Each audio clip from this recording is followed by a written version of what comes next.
Hello বন্ধুরা, এই দেখুন আজ আমি নিরামিষ তরকারি করব। এই পটলগুলো কুটে নিয়েছি আর সোয়াবিনগুলো একটু সরষের তেল দিয়ে সেদ্ধ করে নিয়েছি। পটল ভাজতে ভাজতে আলুটা একটু সেদ্ধ করে নিচ্ছি, নিয়ে জল ফেলে দেবো, একটু সেদ্ধ করে নিচ্ছি। পটলগুলো এবার ভেজে নিচ্ছি, আমি সুন্দর করে একটু ভেজে নিই পটলগুলো, একটু কাঁচা থাকলে গন্ধ বেরোবে। পটলটা আমার ভাজা হয়ে গেছে, এবার আমি সোয়াবিনগুলো এর সঙ্গে ভেজে নেবো একসঙ্গে, তাহলে খুব বেশি তেল লাগবে না,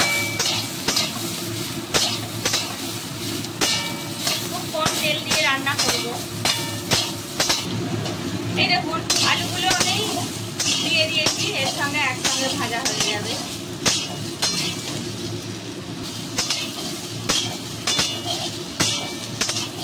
একটুখানি ভেজে নেবো। আর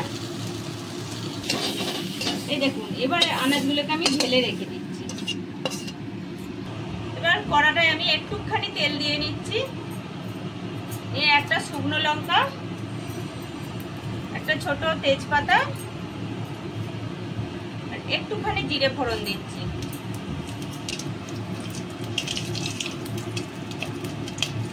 এই দেখুন ফোড়নটা প্রায় ভাজা হয়েই গেছে, এবার আমি একটুখানি হিং দিয়ে নিচ্ছি।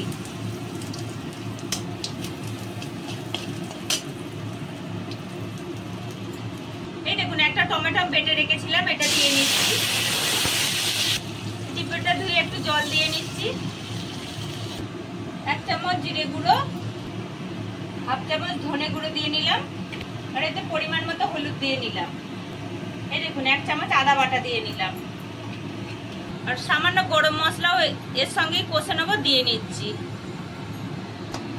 এবার সুন্দর করে সব মশলাটা কষে নেবো।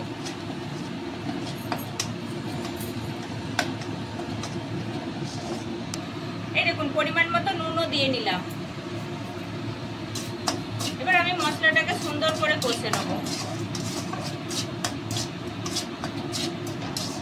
এই দেখুন মশলাটা আমার কষা প্রায় হয়েই গেছে, আমি এবার সব আনাজগুলো দিয়ে নিচ্ছি একসঙ্গে কষে নেবো বলে।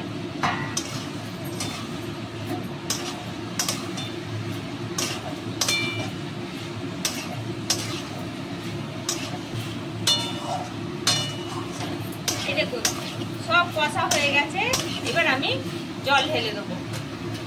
এতে আমি গরম জল দিচ্ছি, গরম জল দিলে খুব সুন্দর টেস্ট আসবে।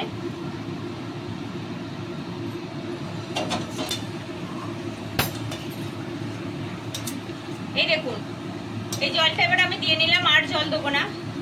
এবার আমি মিনিট 10-এর জন্য চাপা দিয়ে দেবো। মিনিট 10 ফুটবে, কারণ আলু সেদ্ধ করা আছে, এই পটলটা একটু সেদ্ধ হবে, সবকিছু সেদ্ধ করা আছে। এই দেখুন এটা মিনিট 10-এর জন্য আমি আবার চাপা দিয়ে দিলাম। রেডি হয়ে গেছে। আলুগুলো কিরকম সিদ্ধ হয়েছে দেখি। এই দেখুন খুব সুন্দর সেদ্ধ হয়ে গেছে। এবার আমি তরকারিটা নামিয়ে নেব। তরকারিটা আমি একটা পাত্রে ঢেলে নিয়েছি। যদি আপনাদের দেখতে ভালো লাগে তাহলে একটা লাইক করবেন, শেয়ার করবেন আর কমেন্ট করবেন, সবাই মিলে সাবস্ক্রাইব করবেন। এইরকম তরকারি দিয়ে রুটি খেতেও ভালো লাগে, আবার ভাত খেতেও ভালো লাগে।